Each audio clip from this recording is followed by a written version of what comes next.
Hi everyone, this is Maria. Welcome back to my channel. Today I want to share with you some propagation projects. I want to work on propagating my big Graptopetalum Ghost plant and also give you update on how this plant has done under new pink purple lights Higrow 2000 watts after just 1 week. If you watch my past videos, this plant stretched terribly during the summertime and lost purple and pink color and became pretty much blue-green. So it's been only a week and I'm excited to show you the changes. Also, I want to cut a lot of branches and rosettes and do propagation because the whole pot is really hard to manage.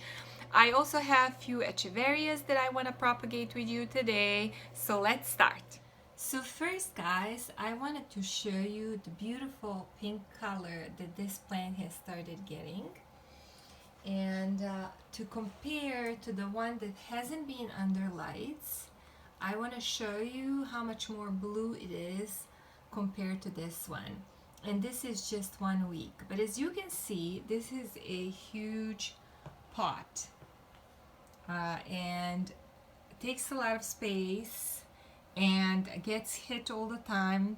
So I am thinking to take some of these longest branches and propagate them and create a new pot. These middle ones that are smaller are all new growth from this summer.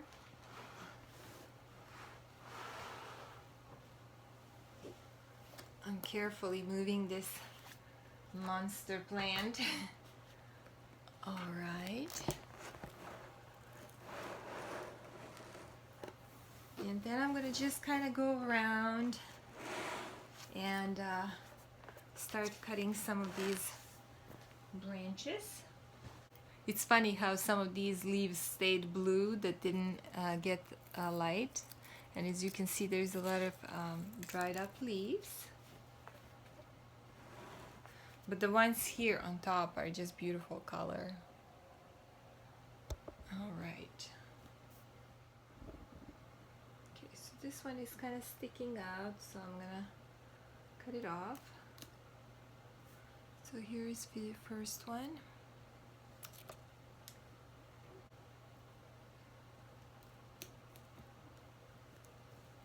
Another one.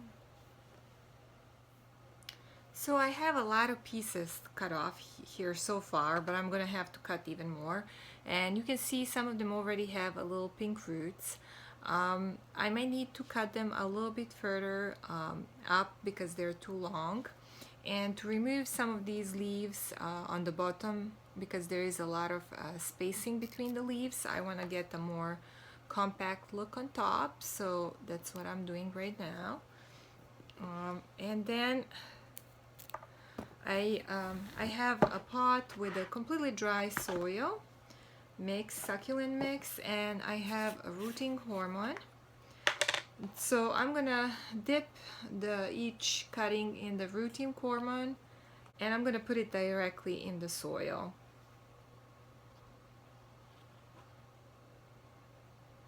Like this. And I'm gonna just do that with each cutting. As you can see, this one is really stretched. You see the spacing between the leaves. It's called etiolation. So I am removing leaves that are on the bottom. Moving quite a bit. Some of them will dry up because as it's rooting. Dipping it in the rooting hormone and placing it in the pot. So I'm still doing this. As you can see, I filled the first half of the pot and I'm going to turn it now. Oops, one of the cuttings fell. And I'm going to turn it, so I'm trying to fill the whole pot. There is a lot of cuttings that I have and a lot of leaves. I could probably propagate hundreds of ghost plants. And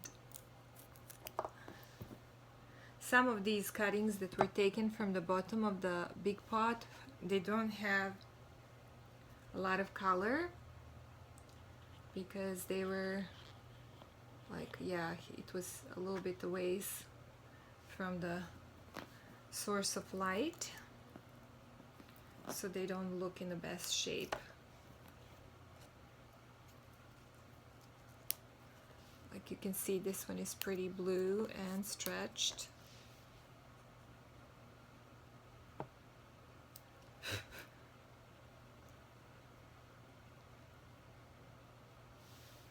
So here it is, guys. First pot filled with, cuttings is done. I'm gonna now work on another one.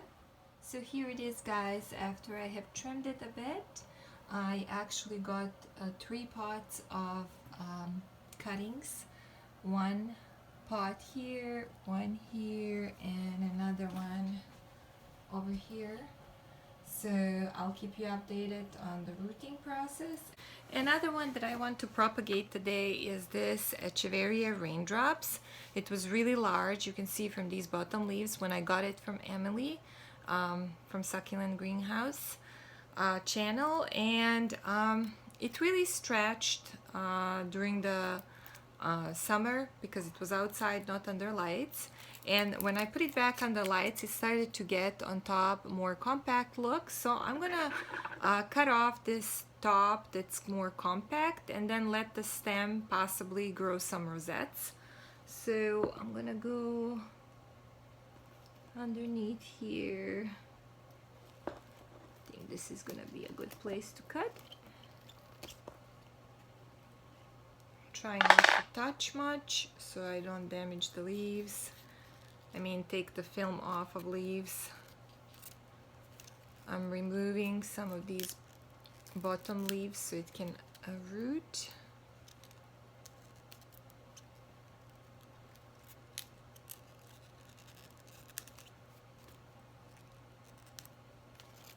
So here it is, guys, and I'm gonna place it in a little bit of a rooting hormone here and place it in a pot.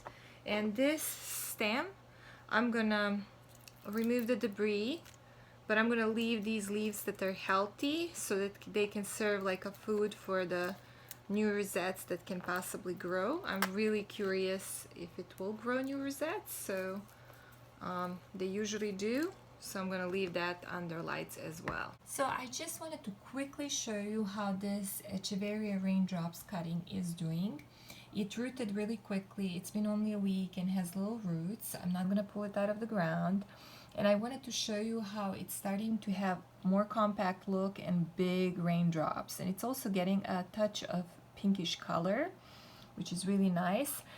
And you can see how this echeveria raindrop that many of you admired, it's looking different than this one, and I think that they're just different two kinds of echeveria raindrops. This one has really large and very round raindrops compared to this one that has like uneven shaped raindrops. So I'm excited to have both of them, and there is a stem here left with some of the leaves, and you can see tiny little rosettes only after 7 days starting to grow. So let's hope they will grow well here under lights. Another thing I want to show you is this echeveria petrus pearl. I beheaded about 10 days ago. It started growing tiny little rosettes. I think there's 5 of them. They were attacked by mealybugs, so I had to spray twice already. So they do have a little bit of damage on the new rosette leaves. I'm just hoping they're gonna pull it through.